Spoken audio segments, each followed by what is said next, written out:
Olá pessoal, aqui vai um podcast com o tema Equações de primeiro e segundo graus, origem do termo equação e diferenças entre as equações.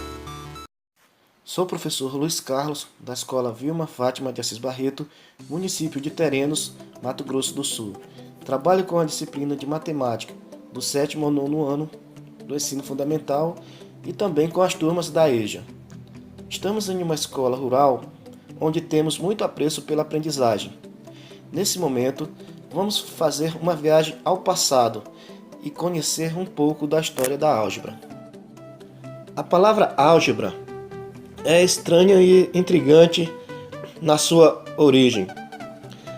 Ela não se sujeita a uma etimologia nítida, como, por exemplo, a palavra aritmética, que deriva do grego aritmos, que significa número.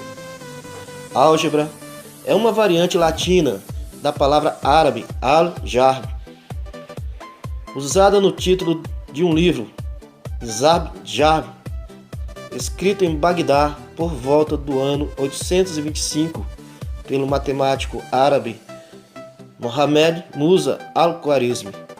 Este livro de álgebra é com frequência citado abreviadamente como al-jarb. Uma tradução literal do título completo do livro é Ciência da Restauração, ou Reunião, ou Redução, mas matematicamente seria melhor Ciência da Transposição e Cancelamento, ou, conforme Boer citou, a transposição de termos subtraídos para o outro membro da equação e o cancelamento de termos semelhantes, iguais, ou membros opostos da equação. Fazendo um resgate mais detalhado da história da álgebra, nós vemos que por volta do ano de 400 depois de Cristo, uma ideia bem audaciosa de um estudioso de Alexandria começou a mudar toda a história da matemática. Esse estudioso era Diofante de Alexandria, que viveu de 325 a 409, e seus estudos se basearam no uso de símbolos para facilitar a escrita e os cálculos matemáticos. Os símbolos criados por Diofante fizeram com que as expressões que eram escritas totalmente com palavras pudessem ser representadas com abreviações. Diofante viveu numa época muito tumultuada, presenciando, por exemplo, a queda do Império Romano.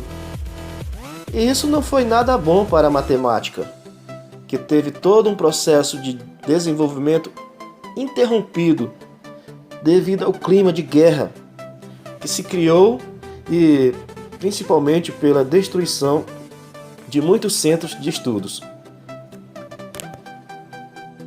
fazendo com que a simbologia de Diofante não saísse do estágio inicial. Só no ano de 650 aproximadamente, com a ascensão do Império Árabe, é que houve uma retomada dos estudos matemáticos. De 786 a 809, no reinado do califa Harun al-Rashid, os muçulmanos conquistaram vários territórios, fazendo surgir grandes cidades, centros de comércio e de artesanato. Todas essas atividades comerciais, as viagens marítimas e através do deserto, provocaram um grande desenvolvimento dos conhecimentos matemáticos. Em 809, com a morte de al-Rashid, seu filho Al-Mamun assumiu o trono e governou até 833. Al-Mamun criou em Bagdá um centro de ensino e contratou os mais brilhantes sábios muçulmanos da época. Entre eles estavam Mohamed Musa al-Khwarizmi, um grande matemático que veio a escrever o livro denominado por Al-Jarb, que tem em seu significado restauração e refere-se à mudança de termos de um lado da equação para o outro.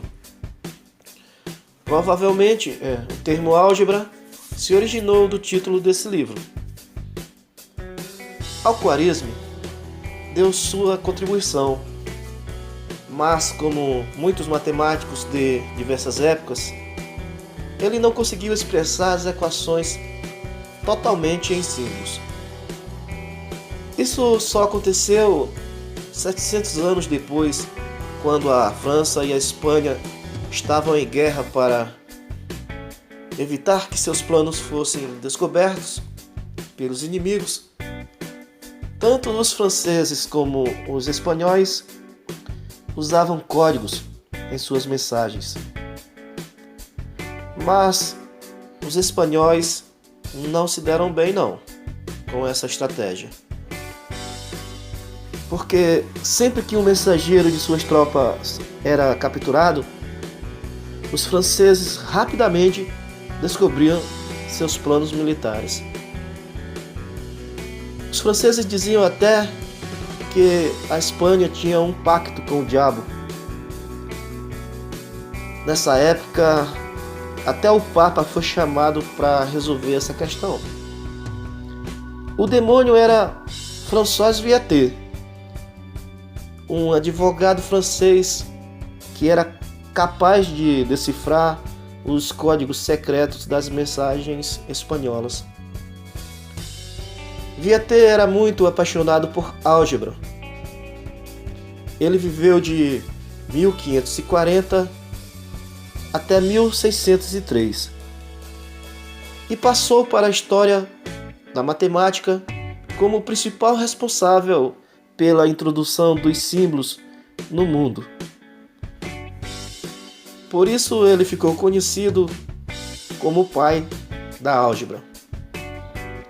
Além de Viater, outros matemáticos da mesma época deram suas contribuições e vieram a aperfeiçoar a álgebra. Entre eles está Robert Record, um inglês que criou o símbolo de igual para a expressão igual a. Esse símbolo foi usado por Thomas Elliot, outro matemático inglês responsável pela eliminação das poucas palavras que ainda restavam na álgebra de Viater. A passagem para uma álgebra completamente simbólica foi a obra de René Descartes. Esse grande matemático e filósofo francês introduziu as seguintes inovações para aperfeiçoar a álgebra de Viater. Criou a simbologia dos parênteses para a operação da multiplicação. Criou a notação que usamos hoje para os expoentes de uma potenciação. Passou a usar as primeiras letras do alfabeto para os coeficientes da incógnita e os termos independentes, e as últimas letras para representar as mesmas incógnitas. Alunos do 7º e 8º ano do ensino fundamental da Escola Vilma Fátima de Assis Barreto, falando sobre as equações. A aluna Thaís, do 7º ano do ensino fundamental, explica o que é uma equação do primeiro grau. Você tem essa matemática algébrica, onde temos o primeiro membro e o segundo membro, divididos pelo sinal de igual. Após resolver uma equação do primeiro grau, a aluna Eduarda encontrou a raiz dessa equação. Ela explica para a gente agora o que é uma raiz da equação do primeiro grau. É o resultado da incógnita encontrada que torna a verdadeira equação. A aluna Grazela, do 8º ano, explica pra gente 4 problemas em que nós usamos o estudo das equações no nosso dia a dia. Problema 1. litros de esmalte, paguei R$10, que devia na loja, gastei R$34. Problema 2, comprei 3 pacotes de pipoca e paguei R$10,50. Quanto custou cada pacote de pipoca? Problema 3, sabendo que o comprimento de um retângulo mede x mais 1 e a largura mede x mais 5 e que o perímetro é igual a 20, quanto mede cada retângulo?